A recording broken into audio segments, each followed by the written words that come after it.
कमाल की बात है डॉक्टर साहब, 7 ऐसी कंपनियां हैं जिसके खिलाफ इंक्वायरी चल रही थी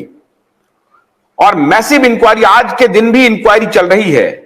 और इन्होंने सारी पॉलिटिकल पार्टी को चंदा दिया है। अभी जरा सा उसका लिस्ट निकालिए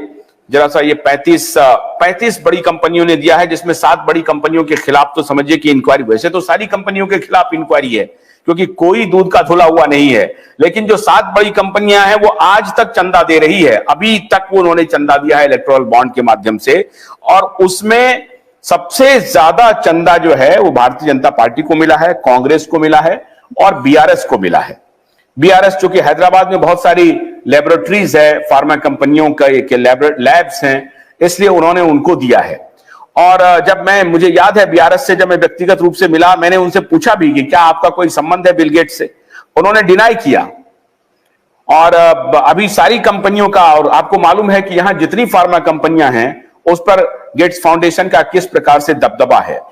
लेकिन ये सारी कंपनियां अब इलेक्टोरल बॉन्ड के माध्यम से पॉलिटिकल पार्टीज को फंड कर रही है। तो क्या ये मान लिया जाए कि कोई भी पार्टी, अभी भी कांग्रेस ये कह रही है कि 1000 करोड़ रुपया चंदा मिल गया बीजेपी को, मतलब इनको इस बात का दर्द नहीं है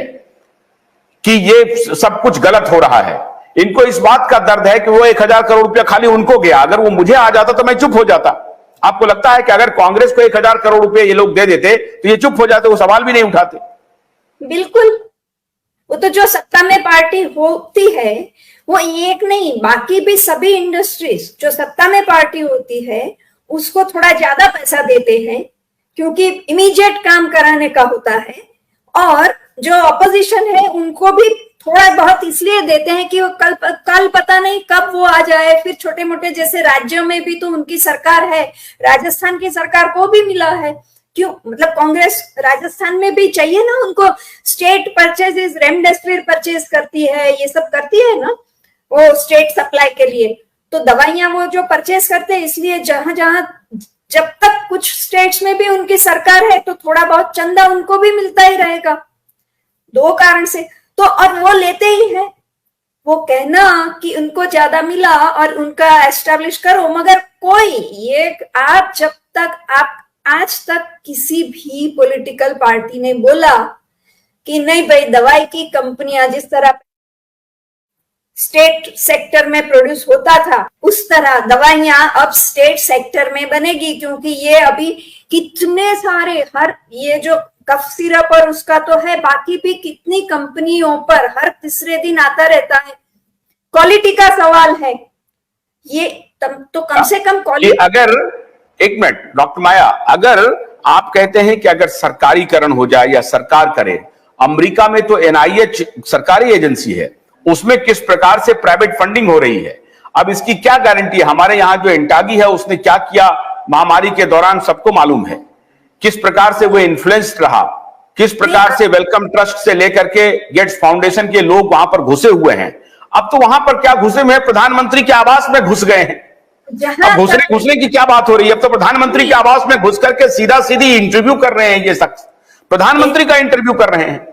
अब इसमें क्या कहा जाए? अब कुछ बचा नहीं है कुछ कहने के लिए। मैं तो हैरान हूं कि अच्छा, क्यूआई जब ये सवाल उठाता था उस वक्त ना तो मीडिया वाले खड़े हुए ना पॉलिटिकल पार्टी खड़ी हुई। इसका मतलब आज क्यूआई का जो सवाल था वो सच साबित हुआ, क्यूआई का जो दावा था वो सच साबित हुआ, और आज सारी बातें खुल रही हैं कि फार्मा कंपनियों ने पॉलिटिकल पार्टी को कैसे खरीद लिया है।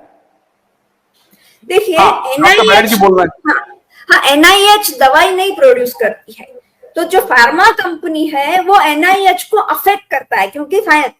और जब मैं नेशनलाइजेशन या सोशलाइजेशन की बात करती हूँ तो सरकारीकरण नहीं कह रही हूँ। मैं जब प्राइवेट ओनरशिप खत्म करने की बात करती हूँ तब सरकारीकरण बिल्कुल नहीं चाहती हूँ, जिस तरह बैंक में होके फिर उन बैंक्स का पॉलिटिशियंस और इंडस्ट्रियलिस्ट ने फायदा लिया, मैं वो नहीं कहती हूँ। मैं जब पब्लिक सेक्टर,